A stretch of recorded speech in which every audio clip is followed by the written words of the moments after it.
एक आदमी को हमने देखा रिक्शे वाले से बोला रिक्शा सब खड़ा, जी जी साहब रेल स्टेशन जाओगे? हाँ साहब जाएंगे। तो जाओ, फिर क्यों खड़े हो यहां? महाराज 2 आदमी एक साइकिल रिक्शा पे बैठे 1.5 घंटे तक, और उतरे तब उसे अठन्नी दे दी। वो बोला बाबूजी कम है। तो क्या बोले कम है, हैं? अपना मकान लिख दे, तुम्हारे नाम जमीन लिख दे, कम है। दूसरा क्या कहते, अरे ये छोटे लोग इनके मुंह मत लगो, चलो। और वो क्या कर, अठन्नी लेना कि नहीं? तुम नहीं, वापस दे दे मुझे। बेचारा चुप होकर रह गया, क्या करे। पर ऐसी परिस्थिति में भगवान राम केवट को आदेश नहीं देते कि नाव लाओ, केवट से नाव मांगते हैं। मानो श्रमिक के श्रम का सही मूल्यांकन भगवान ने किया कि नाव पर तो तुम्हारा अधिकार है, तुम अगर चाहो तो हमें पार उतार सकते हो, हम नाव मांग रहे। केवट ने सुना तो आंखों में आंसू आ गए, हृदय भाव से भर गया, क्योंकि उस बेचारे ने तो जिंदगी भर आदेश का स्वर सुना था, पर कोई नाव पहली बार मांग रहा था, और नाव मांगते देखकर उसके मन में निश्चय हो गया कि ये नर रूप में नारायण है। जो श्रमिक के श्रम का इतना सही मूल्यांकन कर सके, वे तो भगवान ही हो सकते हैं। कहा ही तुम्हारा मरम मैं जान गया। भगवान कहते नाव इधर लाओ, केवट उधर ले गया। भगवान ने कहा इधर ले आओ, नहीं लाऊंगा, मैं जानता हूं आपके बारे में अच्छी तरह। अब भगवान को तो हंसी लगी, लक्ष्मण जी को बड़ा बुरा लगा। श्री जानकी जी भी चुप। अच्छा बोलो, राम जी की जगह दूसरा कोई होता तो बड़ा दुखी होता कि आज ऐसे दिन भी आ गए, केवट नाव नहीं ला रहा है। दूसरा कोई होता तो ये सोचता कोई बात नहीं, दिन खराब है, समय की बात है, अच्छे दिन आने दो, सबसे पहले तुम्ही को देखेंगे। पर भगवान हंस रहे, बेहसे करुणाएं। गम को सहने में भी कुदरत ने मजा रखा है। एक कवि ने कहा कि दिल दे तो इस मिजाज का परवरदिगार दे, जो रंज की भी घड़ियां खुशी से गुजार दे। भगवान मुस्कुरा रहे हैं, केवट नाव के लिए मना कर रहा। एक महात्मा से किसी ने कहा कि हम बहुत परेशान रहते हैं और परेशानी से मुक्त होने का उपाय बताओ। महात्मा बोले शान से परे हो जाओ, परेशान रहोगे ही नहीं।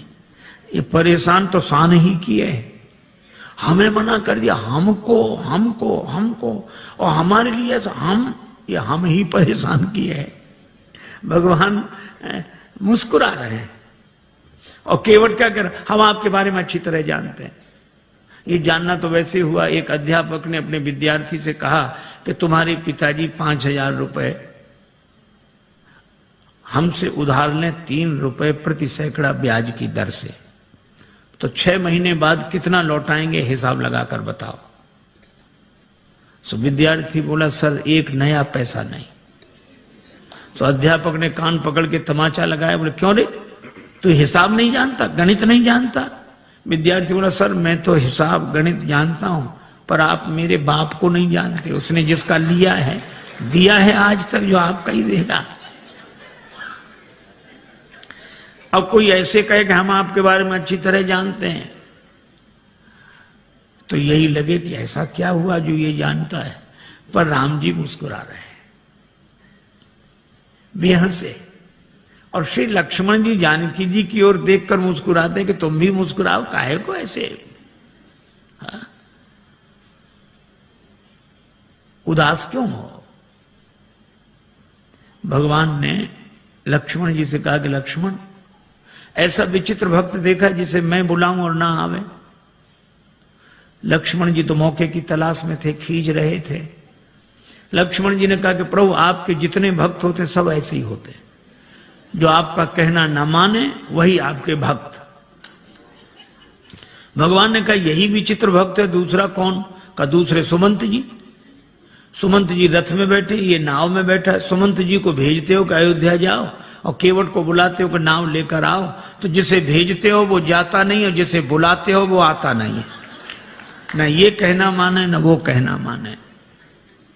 और लक्ष्मण जी के इस व्यंग पर जानकी माता भी मुस्कुराई, राम जी को भी हंसी आई। पर राम जी ने कहा, लक्ष्मण, किसी दुकानदार का सगुन सवेरे सवेरे बिगड़ जाए, उधार मांगने वाला आ जाए, तो वो बेचारा क्या सोचता है कि कहां से कहां तुम सवेरे सवेरे आ गए, अब दिन भर उधारी का ही सामना करना पड़ेगा, सगुन बिगड़ गया। तो भगवान श्री राम जी ने कहा कि लक्ष्मण, इसी तरह मेरी यात्रा का सगुन बिगड़ गया। जब मैं चला तो वनवास केवल मेरे लिए हुआ था। 14 वर्ष राम वनवासी। लक्ष्मण तुम्हारा भी वनवास नहीं था, श्री सीता जी का भी वनवास नहीं था। तो मैंने तुम दोनों को मना किया कि नहीं कि हमारे साथ वन मत चलो? दोनों बोले हाँ किया तो था। राम जी बोले तो फिर आप दोनों ने हमारा कहना माना? दोनों बोले नहीं माना। राम जी बोले हम तभी समझ गए थे कि जब यात्रा के शुरू में ये हाल है, जब अपने घर के ही लोग कहना नहीं मान रहे तो आगे जितने मिलेंगे सब ऐसे ही मिलेंगे। पर भगवान ने कहा कि श्री लक्ष्मण और श्री जानकी जी से कि आप दोनों ने कहना इसलिए नहीं माना क्योंकि मेरे प्रति प्रेम है, प्रेम के कारण कहना नहीं माना। तो मुझे लगता है कि केवट भी प्रेमी ही होगा, वो भी कहना नहीं मान रहा है। लक्ष्मण जी ने कहा इसमें प्रेम तो दिख नहीं रहा है। भगवान ने कहा केवट के जीवन में प्रेम का दर्शन है, प्रेम का प्रदर्शन नहीं है। जैसे हम लोगों का होता है, जो मिले उसी से, अरे आप तो हमें प्राणों से अधिक प्रिय हो। सच कह रहे हैं, प्राणों से अधिक प्रिय। और एक से ही नहीं कहेंगे, दूसरे से कहेंगे थोड़ी देर बाद फिर, अरे भैया प्राणों से ज्यादा प्रिय हो। दिन में 10-20 से कह देते प्राणों से अधिक प्रिय हो। ये तो भगवान की बड़ी कृपा है कि प्राण ये सुनकर नाराज नहीं होते। नहीं कहीं प्राण नाराज हो जाए कि हमसे ज्यादा प्रिय है तो इन्हीं को रखो, अब हम जा रहे हैं, कोई नहीं कहेगा। केवट के जीवन में प्रेम का दर्शन है। लक्ष्मण जी ने कहा कि महाराज इसका प्रेम तो आप ही समझो। अच्छा केवट क्या सोच रहा है? केवट जान गया है कि आप भगवान हैं, पर केवट कहता है कि आपको कोई रोक नहीं सका। जनकपुर वाले जनकपुर में नहीं रोक सके, आप अयोध्या आ गए। अयोध्या वाले अयोध्या में नहीं रोक सके, आप श्रृंगवेरपुर आ गए। और श्रृंगवेरपुर के राजा श्रृंगवेरपुर में नहीं रोक सके, आप गंगा जी किनारे आ गए। और अगर मैं भी आपको नाव में बिठाकर पार कर दूंगा तो फिर मेरी भी क्या हिम्मत जो मैं आपको रोक लूं। तो उपाय यही अच्छा है, ना नाव लाऊंगा ना पार करूंगा, अपने आप रुके रहोगे। कहा तुम्हारा मरम में जाना।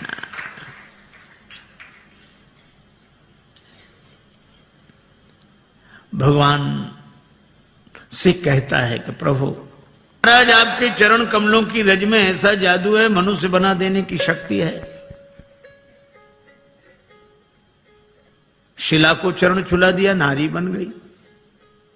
भगवान ने कहा तो शिला तो पत्थर की होती, तुम्हारी नाव कोई पत्थर की है? केवट बोला वाह महाराज, शिला तो देर में बनी होगी, ये तो लकड़ी तो पत्थर से कोमल होती है। पाहन ते बन बाहन काठ को कोमल है, जल खाई रहा है।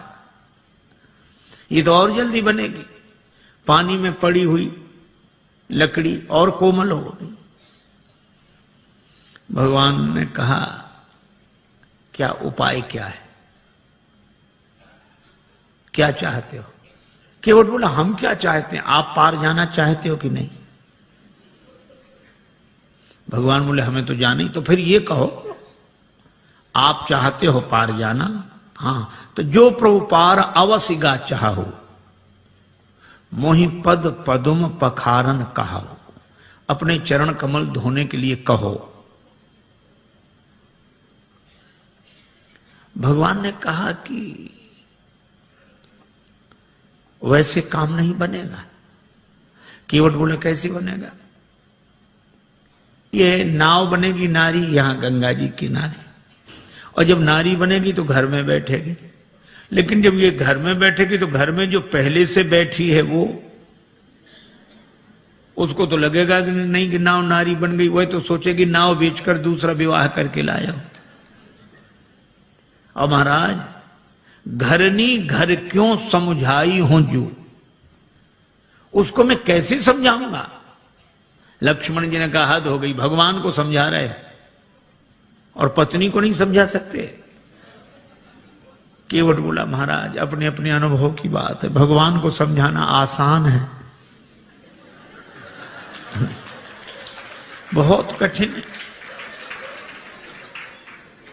राम जी खूब हंसे, लक्ष्मण जी भी हंस रहे हैं केवट की इन अटपटी बातों पर।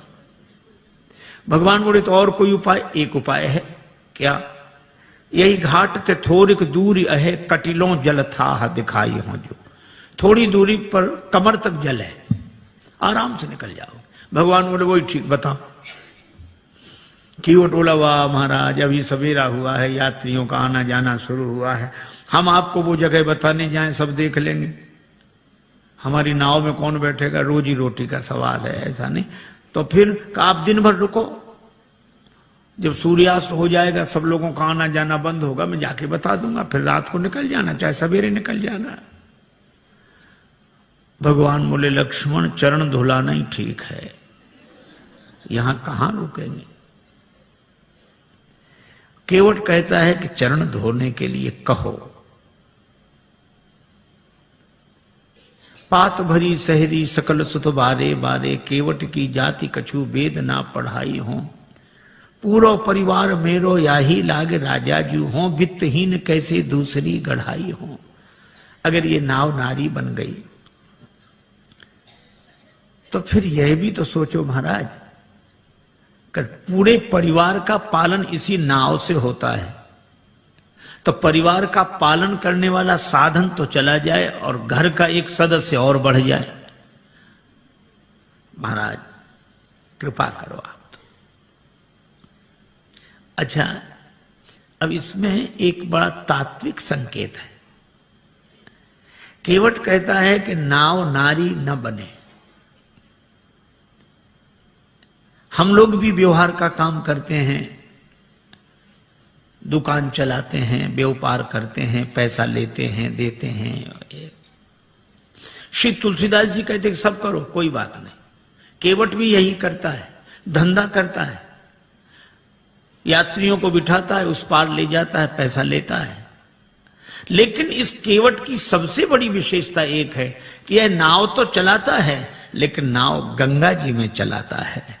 और गंगा जी क्या है? का राम भक्ति जहां सुरसरी धारा। इसी तरह हम दुकान व्यापार आदि सब करें, लेकिन भक्ति की भाव धारा से जुड़कर करें। यही केवट प्रसंग का संकेत है। भगवान ने कहा अगर तुम्हारी नाव नारी बन गई तो पार करने वाली खुद पार हो जाएगी, जड़त्व से मुक्त हो जाएगी।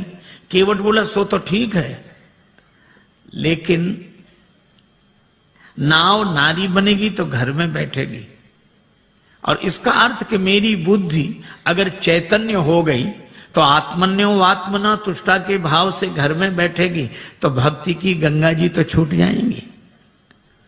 प्रभु मैं ऐसी मुक्ति नहीं चाहता जो भक्ति की गंगा जी से दूर कर दे। वह नहीं बंधन की जो अज्ञानता से बांध ले मन, और फिर सहसा कभी भी टूट सकता हो अकारण। मुक्ति छू पाए न जिसको मैं उसे बंधन कहूंगा, जो मरण को जन्म समझे मैं उसे जीवन कहूंगा। महाराज मुझे मुक्ति नहीं चाहिए, और आपके चरणों की रज मुक्त कर देने वाली है, तो इस मुक्त कर देने वाली धूल को ही धो डालूंगा। काहे से धोगे? गंगा जल से।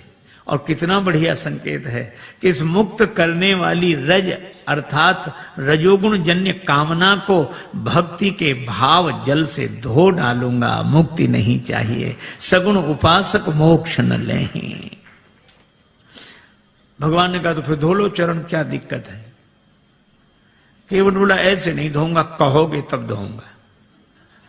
मोहि पद पदुम पखारन कहाहु कहो। श्री राम जी ने कहा कि काहे को इतनी जिद कर रहे हो? अरे बहुत लोगों ने हमारे चरण हमसे बिना पूछे धो लिए, हमने मना थोड़े ही किया। तुम भी धोगे तो मना थोड़े ही करेंगे, पर कहलाते क्यों हो? और फिर हमको संकोच होता, हम कैसे कहें कि हमारे चरण धो लो? अरे किसी श्रद्धे के प्रति किसी की श्रद्धा है तो चरण छू ले, पर ऐसा कौन श्रद्धेय होगा जो अपने चरण फैला कह के चलो छुओ? ऐसा तो वही कह सकता है जिसका शर्म से कोई संबंध ना हो। अब भगवान कैसे कह देंगे हमारे चरण धो? और केवट कहता कहोगे तभी धोएंगे। तो भगवान ने बिना कहा कि बिना पूछे धो लो। बहुतों ने धो लिए। केवट ने कहा सुनो महाराज, जिन्होंने बिना पूछे आपके चरण धो लिए उनकी अपनी गरज रही होगी, उन्हें भवसागर से पार जाना होगा, इसलिए उन्होंने आपके चरण आपसे बिना पूछे धो लिए। लेकिन यहां गरज मेरी नहीं, यहां गरज आपकी है। मुझे पार नहीं जाना, पार आपको जाना है। इसलिए अगर पार जाना हो तो कहो कि हमारे चरण धोकर हमें पार कर दो। भगवान मुस्कुराए कि केवट सब कुछ पाए ले रहा है, पर इतना चतुर है एहसान रत्ती भर नहीं। आपकी गरज है, कहना हो कहो। लक्ष्मण जी बोले अगर चरण धुला लें तो? लक्ष्मण जी बोले सुन, पहली बात सुन, भगवान से भी बहस कर रहा है, कहीं भगवान नाराज हो गए तो वापस चले जाएंगे। केवट बोला नहीं जाएंगे। कहा ही तुम्हारा मरम में जाना। श्री जानकी जी भी साथ आई हैं, और मरम शब्द का एक ही अर्थ है, रकार रामचंद्र हैं, मकार मातु जानकी। तो ये रकार रूपी राम जी मकार से घिरे हुए हैं, अर्थात श्री जानकी जी की कृपा के कारण आए हैं, और जानकी जी उपस्थित हैं तो श्री राम लौट नहीं सकते, वे तो कल्याण करके ही जाएंगे। अच्छा सो तो ठीक है। भगवान बोले अगर चरण धुला लें तो? केवट बोला चरण धुला लो तो कोई हम पर एहसान करोगे? औरों से उतराई लेता हूं, आपसे नहीं लूंगा। नहीं लोगे ना? पद कमल धोए चढ़ाई नाव, ननाथ उतराई चहो।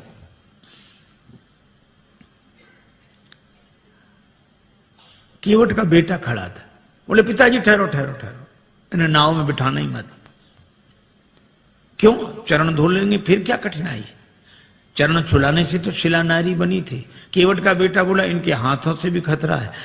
चरण इन्होंने शिला को छुलाए थे, हाथ इन्होंने धनुष को छुलाए थे। छुअत ही टूट पिनाक पुराना। अगर चरण छुलाने से नाव के नारी बनने का डर है तो हाथ छुलाने से नाव धनुष की तरह टूट जाएगी। इनको किसी भी दशा में बिठा लो ही मत ना। लक्ष्मण जी ने सुना कि केवट है सो है, बेटा और गजब। पर केवट बोला नहीं नहीं, चरण धुला लेंगे बस। भगवान से केवट कहता है उतराई नहीं लूंगा। भगवान ने कहा उतराई क्यों नहीं लोगे? केवट बोला आपके पास देने को होगा क्या? बनवासी बने घूम रहे हो। तो जो बात आप बाद में कहोगे तो हम पहले ही कहे दे रहे हैं कि उतराई नहीं लेंगे। अच्छा नहीं लोगे उतराई, इसका प्रमाण क्या है? सबूत क्या है?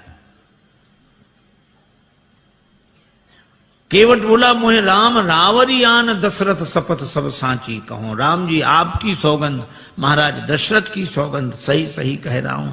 श्री लक्ष्मण जी को लगा कि भगवान ने शीलवश जितनी ढील इसे दे दी है,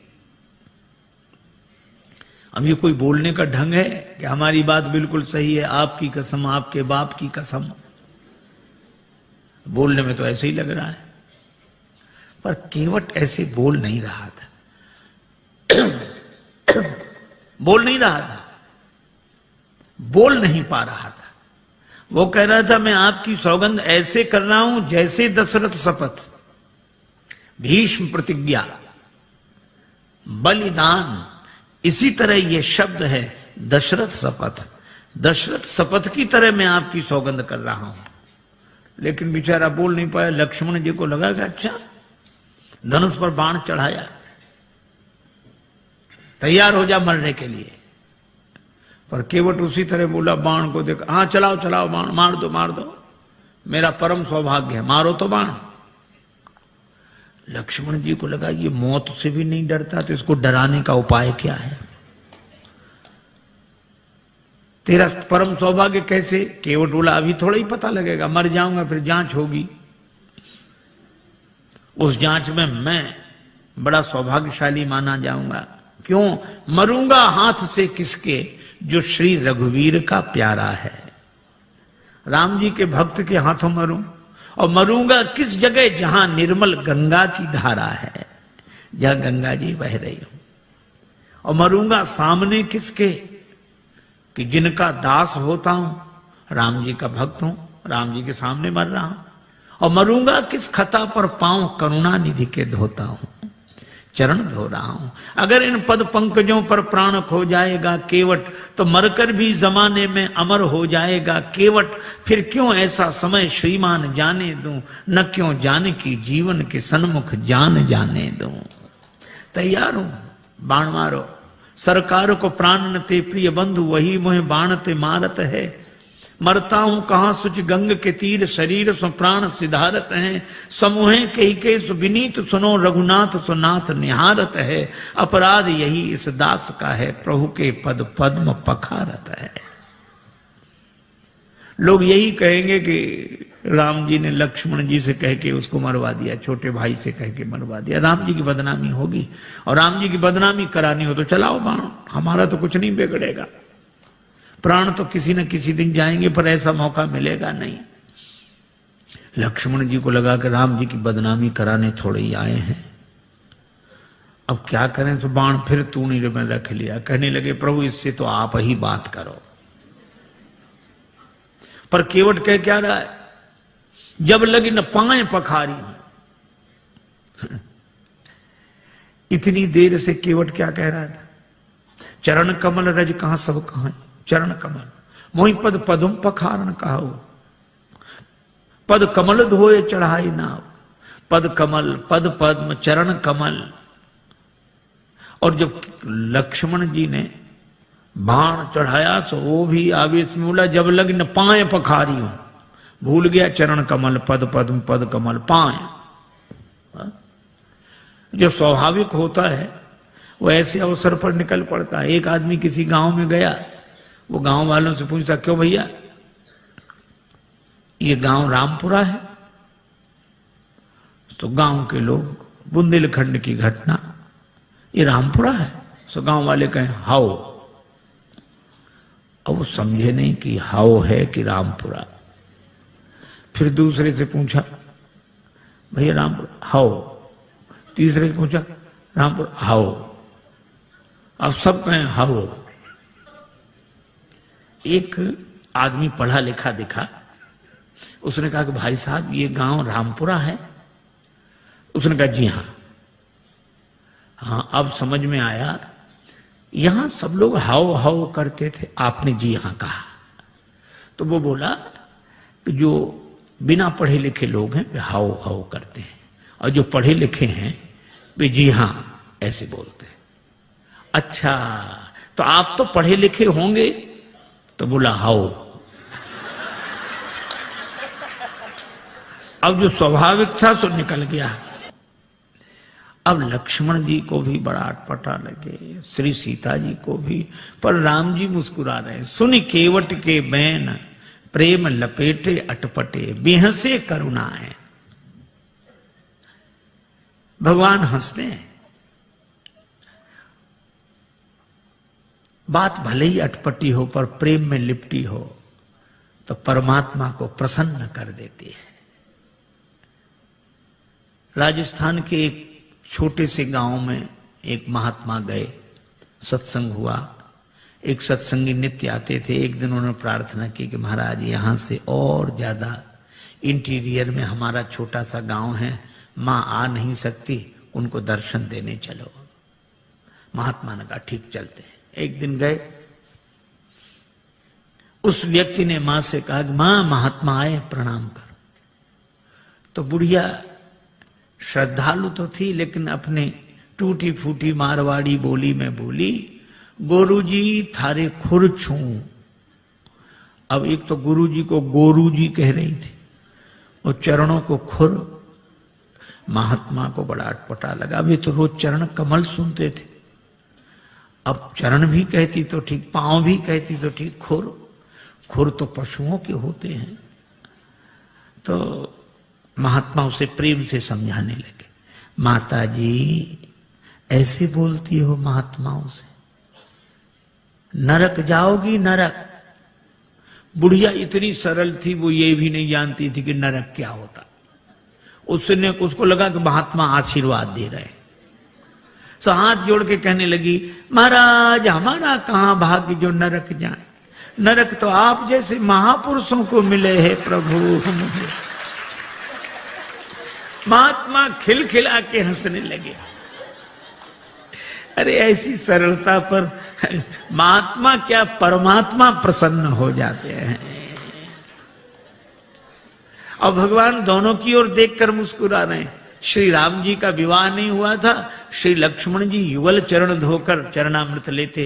विवाह हुआ तो बायां चरण श्री किशोरी जी, दायां चरण लक्ष्मण जी धोकर चरणामृत लेते थे। पर आज केवट न दायां की बात करा न बायां की, मोहि पद पदुम पखारण कहो। तो भगवान मुस्कुरा कर देखते हैं कि तुम दोनों का अधिकार जा रहा है, बेहसे करुणायन। और केवट की मांग की चौपाई एक ही, बहाने से भी बात नहीं बनी। एक के घर मेहमान आया, जाने का नाम ना ले, दोपहर का तो भोजन करा दिया, वो इतना कृपण कि शाम का भोजन न कराए। लेकिन मना कैसे करे। बेटे से बोला मेहमान के पास जब बैठे हो तब आकर पूछना शाम के भोजन के लिए। बेटे ने कहा पिताजी शाम को भोजन क्या बने। तो पिता मेहमान के बगल में बैठा था। पिता कहने लगे शाम को फिर भोजन, अभी मेहमान के साथ तो हमने भोजन किया ही था, अब शाम को फिर भोजन करें, हम कोई राक्षस हैं? मेहमान से पूछ लो, मतलब मेहमान भोजन करे तो राक्षस। बेचारे मेहमान ने भी कह दिया कि नहीं ठीक है, हो गया। बहाने में लोग बड़े चतुर। एक महात्मा किसी वृद्धा माता के यहां भोजन को गए, मैया ने सब भोजन परोस दिया, पंखा लेके बैठ गई। थाली में पीछे पापड़ रखे थे, पापड़ परोसना भूल गई। अब महात्मा का मन पापड़ पे जाए बार बार। मन का ये स्वभाव है, जो करोड़ों की चीज मिली हो तो उसे 2 कौड़ी की लगती है, 2 कौड़ी की चीज ना मिले तो करोड़ों की लगती है। उधर ही देखे, लेकिन मांगने में शर्म भी लगे और बुढ़िया को याद ना आवे। सो महात्मा बोले मैया भगवान की बड़ी कृपा, आज जो आपका दर्शन हो गया। क्यों? रास्ते में बड़ा लंबा सांप मिला। सांप? हाँ लंबा था बहुत। कितना लंबा महाराज? यहां से वो पापड़ की थाली रखी। बुढ़िया बोले अरे महाराज पापड़ परोसना तो मैं भूल ही गई। महात्मा बोले हम तो बता रहे थे कि सांप कितना लंबा था। तो कई बार बहाने से भी बात बन जाती, युक्ति से बना लेना चाहिए, लेकिन कई बार बहाने से भी बात नहीं बनती। एक के घर मेहमान आए जाए नहीं, और बेचारा घर वाला संकोची कुछ कहे नहीं। 5-7 दिन हो गए। एक दिन पति पत्नी से बोला कि देवी ये मेहमान तो जाता ही नहीं, कोई उपाय। पत्नी बोली और खिलाओ पिलाओ और सम्मान करो, काहे को जाएगा वो। देखो देखो ये व्यंग मत करो, तो उपाय बताओ। पत्नी बोली उपाय तो है, 3 मर्ज उपाय 1, बुखार हो जुखाम हो मेहमान हो। ज्वर जुखाम और पाहुना, ज्वर जुखाम और पाहुना इनका एक उपाय, लंघन दे दो तान के फिर न वापस आए। लंघन दे दो बुखार नहीं आएगा, लंघन दे दो जुकाम नहीं आएगा, लंघन दे दो मेहमान नहीं आएगा। हाँ ये बात तो ठीक है, लेकिन अब हम लोग भोजन बनाएं उसे ना दें तो एक दिन ना बनाओ। तो नहीं बनाने का तो कोई कारण होगा। झगड़ा, हम लोगों में झगड़ा होते नहीं, झूठा ही झगड़ा कर लो। अब बाहर वाले कमरे में मेहमान बैठा, अब भीतर जोर जोर से इन्होंने झगड़ा करना शुरू किया। पति ने डांटना शुरू किया और पत्नी ने मुझे देखो तुम मुझे डांटते रहते और आज और ये आज भोजन ही नहीं बनाऊंगी मैं। पति बोला बनाना ही मत, मैं कोई मर नहीं जाऊंगा एक दिन भूखे। अब जो झगड़ा शुरू हुआ और मेहमान ने सुना कि आज इन्हीं को नहीं मिल रहा है, तो उसने अपना थैला उठाया गया। पत्नी ने देखा कि गया, पति ने देखा गया। सो पति बोला आप काहे को रो रही हो, हमने कोई सच्चा डांटा था, हमने तो झूठा डांटा था। सो पत्नी मुस्कुरा कर बोली मैं कोई सचमुच रो रही हूं, मैं तो झूठे ही रो रही हूं।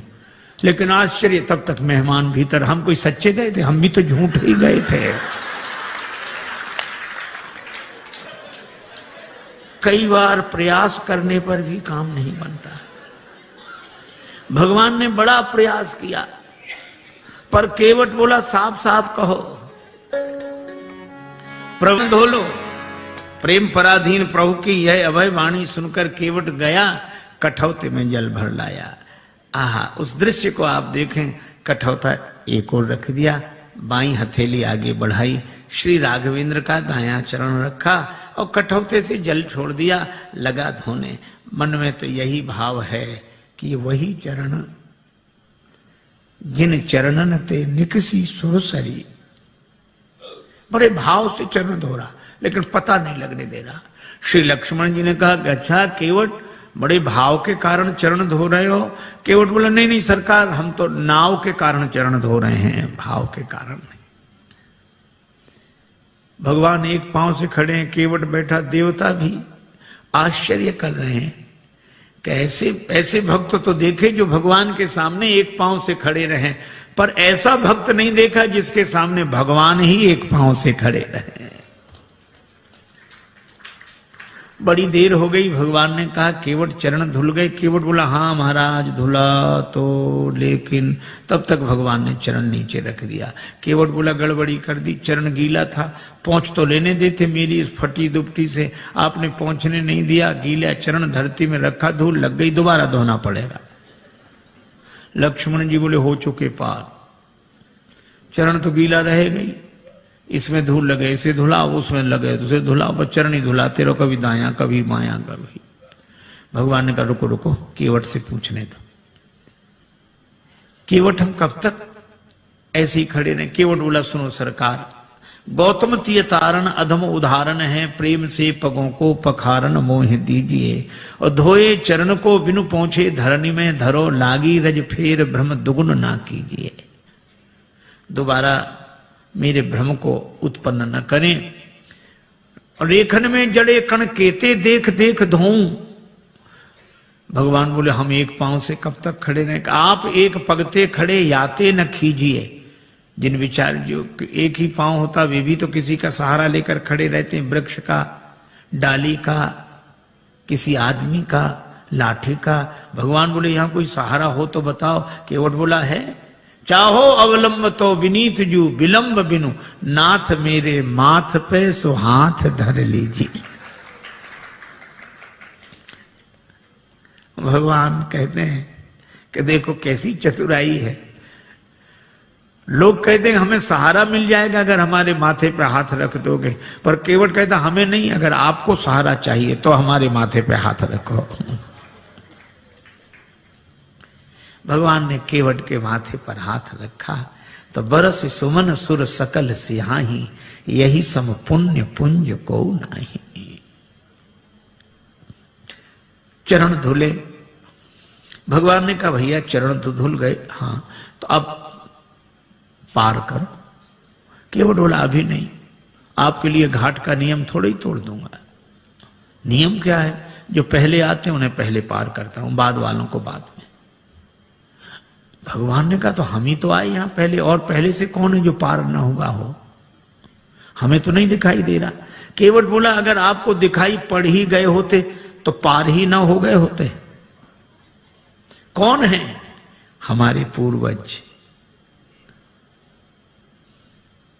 तो तुम्हारे पूर्वजों का उद्धार कैसे होगा? केवट हाथ जोड़कर बोला जैसे महाराज भागीरथ के पूर्वजों का उद्धार हुआ। महाराज भागीरथ के पूर्वजों के उद्धार के लिए गंगा जी का जन्म ब्रह्मा जी के कमंडल में हुआ, और आज मेरे पूर्वजों के उद्धार के लिए गंगा जी का जन्म मेरे कठौते में हुआ है। पद पखारी जलपान करी, आप सहित परिवार पितर पार करी, प्रभु पुण्य मुदित गए उलई पार। पितरों को पहले पार किया। ये देखो प्रसंग कितना सुंदर संकेत करता है। श्रद्धा से एक शब्द बना है श्राद्ध। हम लोग उनका भी श्राद्ध करते हैं जो हमारे पूर्वज अब शरीर में नहीं है। पर एक व्यक्ति मरा, उसके 2 बेटे, मां बहुत कहे कि कुछ करो, बेटे कहते हम इस सब में विश्वास नहीं रखते, क्या फायदा, इससे क्या फायदा। मां ने एक दिन कहा कि पिता की अस्थियां गंगा जी में ही छोड़ आओ, 16 किलोमीटर दूर है, इससे क्या फायदा। मां बोली कि तुम विश्वास नहीं करते, पर जिनकी अस्थियां हैं वे विश्वास करते थे। छोटा बेटा बोला ठीक है हम चले जाएंगे। साइकिल से गया, थैले में पिता की अस्थियां लेकर 12 किलोमीटर दूर गया। एक नाला बह रहा था, कहां जा रहा, 4 किलोमीटर बाद गंगा जी मिल जाता है। बेटे ने सोचा नाला जा ही रहा, हमारे जाने की क्या जरूरत, वहीं छोड़ दी पिता की अस्थियां। लौट आया, मां ने कहा क्यों, पहुंच गई होंगी। रात्रि को उस व्यक्ति ने स्वप्न दिया कि ऐसे मूर्ख बेटे को भेजा, हमारी अस्थियां नाले में डालकर आ गया। मां ने बेटे को बुलाकर डांटा, क्यों रे पिता की अस्थियां नाले में डाल आया। बेटा बोला तुमसे किसने कहा, तुम्हारे पिताजी आए थे रात को सपना देने। तो भी उसने अपनी गलती स्वीकार नहीं की। बोला पिताजी का तो जिंदगी भर दिमाग खराब रहा, मरने के बाद भी पागलपन गया नहीं है। मां ने डांट कर कहा क्या पागलपन है। बेटा बोला 12 किलोमीटर इधर लौटकर सपना देने तो आ सकते थे, 4 किलोमीटर उधर नहीं जा सकते थे। यह हाल है। आज रक्त के संबंधों का पहले जैसा अर्थ नहीं है।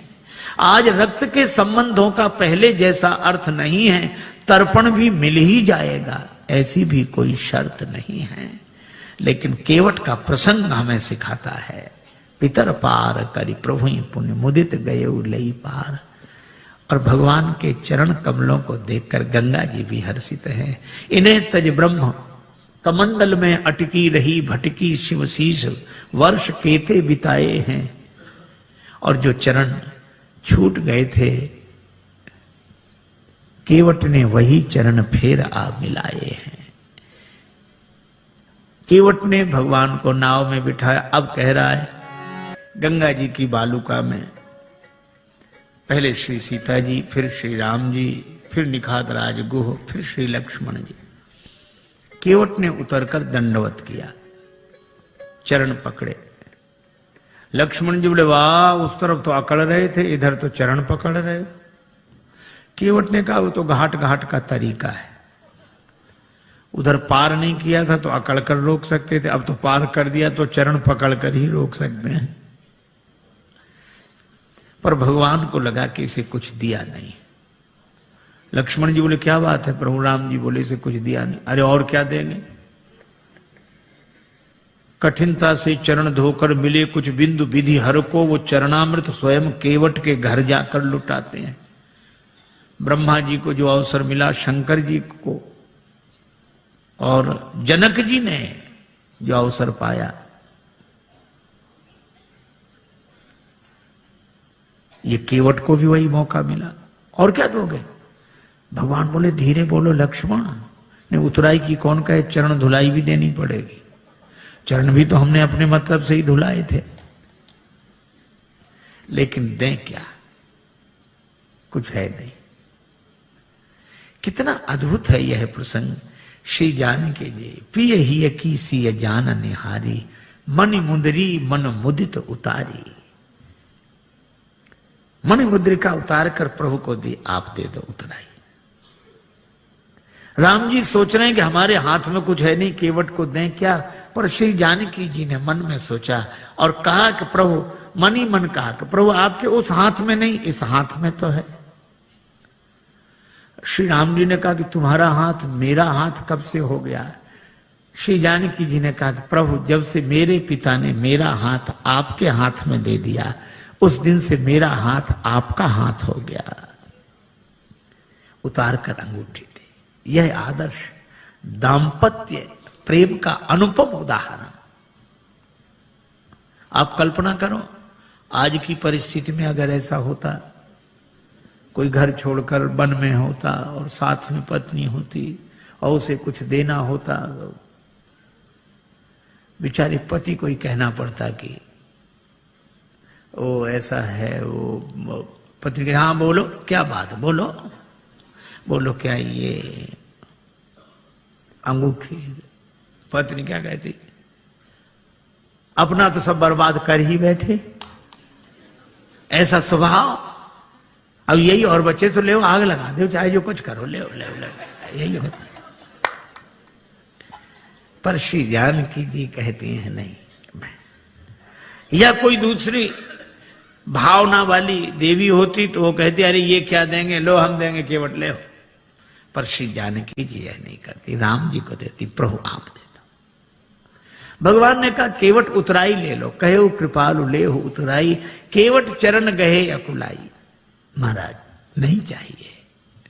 भगवान ने कहा क्यों नहीं चाहिए? क्या तुम्हारे मन में इच्छा नहीं थी? इच्छा थी तब मिल नहीं रहा था, और अब मिल रहा है तो इच्छा नहीं। भागती फिरती थी दुनिया जब तलब करते थे हम, और छोड़ दी हमने तलब तो अब बेकरार आने को है। अच्छा तो तुम्हारे मन में इच्छा क्यों नहीं रही? केवट बोला मैं आपसे मांगने के लिए तैयार खड़ा था कि कहां तक औरों के सामने हाथ फैलाता रहूंगा। राम जी से मांगूंगा तो फिर और किसी से मांगना नहीं पड़ेगा। मैं आपसे मांगने के लिए तैयार खड़ा था। भगवान ने कहा फिर हम बिना मांगे अंगूठी दे रहे हैं, क्यों नहीं दे रहे हो? केवट बोला मेरा विचार बदल गया। कहा क्यों? आपने आती नाव मांगी नाव। केवट बोला ये सुनते ही मेरा विचार बदल गया कि जो मुझसे ही मांग रहा हो, अब मैं उससे क्या मांगू? वह तो बहुत बड़ा है जिससे आप कुछ मांगते हो, लेकिन दीन बंधु वह कितना बड़ा है? वह तो बहुत बड़ा है जिससे आप कुछ देते हो, पर वो कितना बड़ा जिससे आप भी कुछ मांगते हो। मांग कर बड़ा बना दिया है, दे दोगे तो छोटा बन जाऊंगा, बड़ा ही रहने दो। नहीं, भगवान ने कहा ये देने लेने की बात क्या, मजदूरी दे रहे हैं हम तो। केवट ने कहा मजदूरी हम उनसे लेते हैं जिन्हें हम पार करते हैं, जिन्हें हम पार करते हैं उनसे मजदूरी लेते हैं।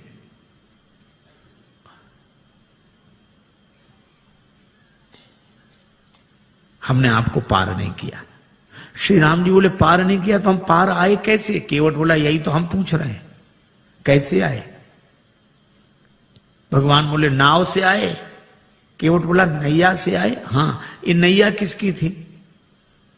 केवट तुम्हारी।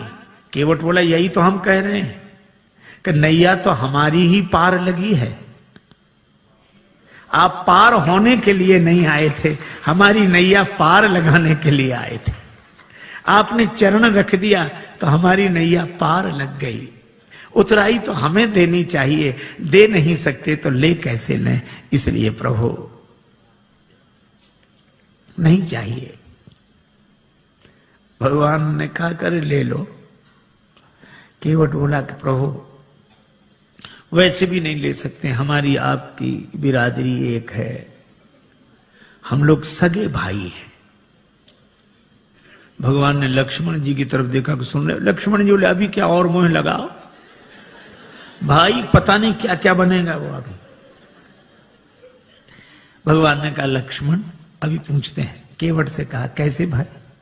केवट ने कहा कि मैं गंगा तट का माझी हूं, तुम भवसागर के केवट हो।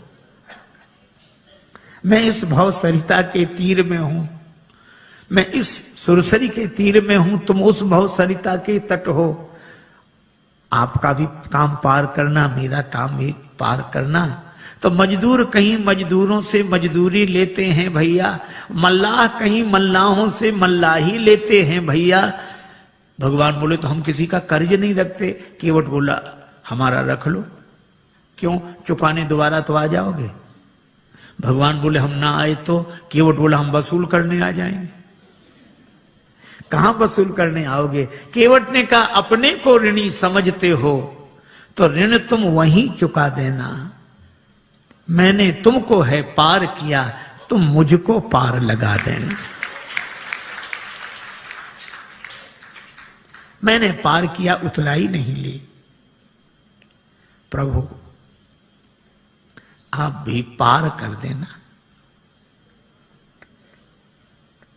मेरे पास उतराई देने के लिए क्या होगा?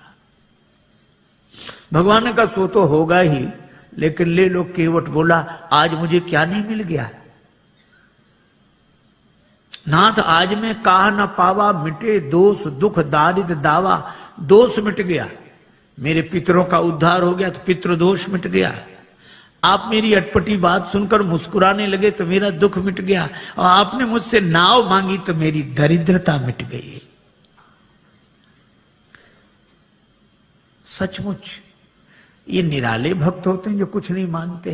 श्री बिंदु जी महाराज ने लिखा है, इश्क एक तरफा में यूं मशरूर हो जाऊंगा मैं, श्याम तुम होगे क्षमा काफूर हो जाऊंगा मैं।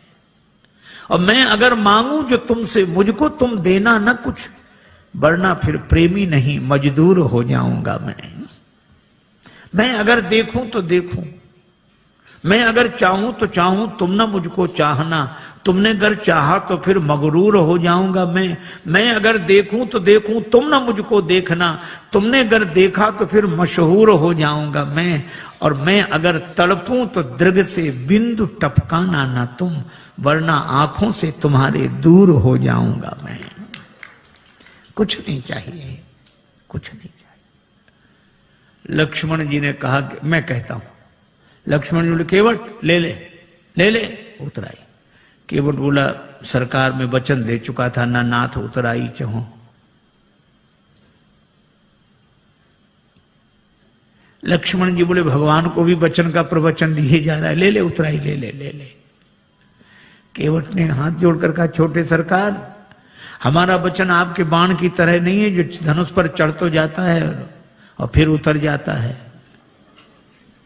लक्ष्मण जी बोले ये वचन कौन सा बाण से कम है? प्रभु आप ही बात करो इससे।